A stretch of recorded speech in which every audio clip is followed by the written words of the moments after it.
First tonight, you're about to meet a Mainer at the top of his profession, and it's a pretty cool profession. How did he get there? Well, there was no doubt some luck, but it really came down to desire, talent, and a lot of hard work. At the South by Southwest Film Festival in Austin, Texas, hundreds of documentaries are submitted with the hope they'll be chosen for screening, but only a fraction of them are selected. One documentary that was picked a few years ago was a film called Bounce, a look at the simple, universal joy of playing with a ball. The cinematographer who captured the images in Bounce is David McClain, who first picked up a camera in high school and never put it down. Yeah, I always wanted to be a photographer. I have no plan B. McClain's pictures tell his story, but words provide a little background. When you were young, which is say in your early and mid-20s and shooting, what were your aspirations? What was the pinnacle for you at that time? What were you shooting for? Oh, it's so simple. I always wanted to work for National Geographic as a photographer, period. That was my goal from high school on. It took him about 15 years to make that dream come true, to work for a publication renowned for its visual storytelling. Was it pretty thrilling for you to be able to do that, go all over the globe and have time to do your best possible work? No, it's horrifying to work for Geographic. It's super scary because people are like, oh, it's so cool, you just get to go hang out in interesting places. No way. Like, you're under enormous pressure to bring home the goods. And that's not complaining, it's just hard work. All great work is hard work.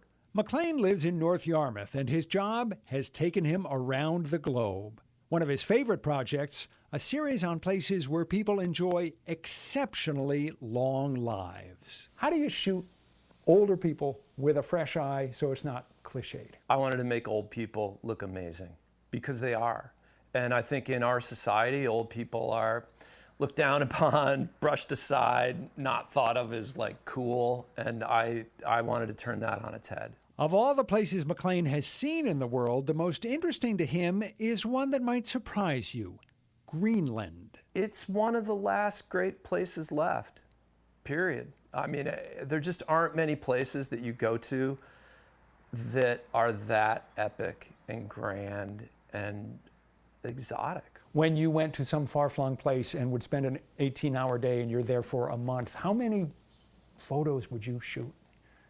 40 or 50,000 photos to get 12. You say that in kind of a matter-of-fact way, but that's a pretty astonishing number. 40 to 50,000 images to come up with 12 that'll get used.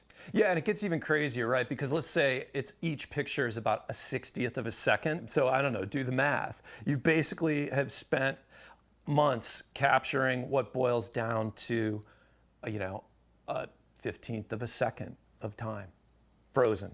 McClain brings to the job curiosity about people, an exquisitely discriminating eye, and detailed planning.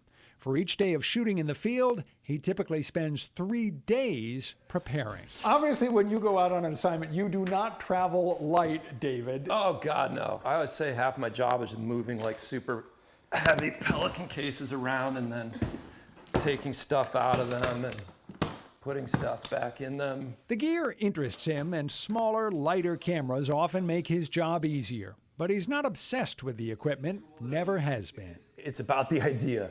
At the end of the day, it's always about the idea. What happens when the airline or somebody else loses a bag?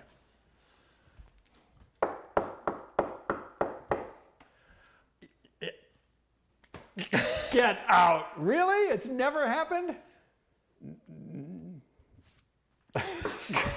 I won't even talk about it. About 15 years ago, McClain started branching out from still photography to filmmaking. In the last 5 years or so, he's gotten really serious about filmmaking. And as with photography, the key for him is preparation. The way you get amazing content is you're in a place where amazing content happens. How do you get there? Pre-production. You figure out where you're going, what you're doing, and when it's happening. And then you get yourself there, which sounds easy, but it's not. The narwhal came as an offering. McClain doesn't bother to add up how many countries he's been to. To him, the travel isn't about keeping lists or checking boxes. Coming home to Maine, though, always feels special. Feels like, that's what it feels like every single time. Every single plane I've ever got off of, the second I step onto that jetport and feel the cool air, I'm so glad to be home. I love it here. There's nowhere else I'd rather live. For now, though, there are still cultures to explore, people to learn from, moments in time to capture. The camera is his passport to different worlds. And, he says, it never gets old. David McClain says one of the things he does to keep getting better is he reads a lot. Books, newspapers, magazines. He says reading enriches the way he sees the world, and that's what photography and filmmaking are all about, the way you see the world. If you want to see more of David McClain's work and learn more about him, go to newscentermaine.com/207.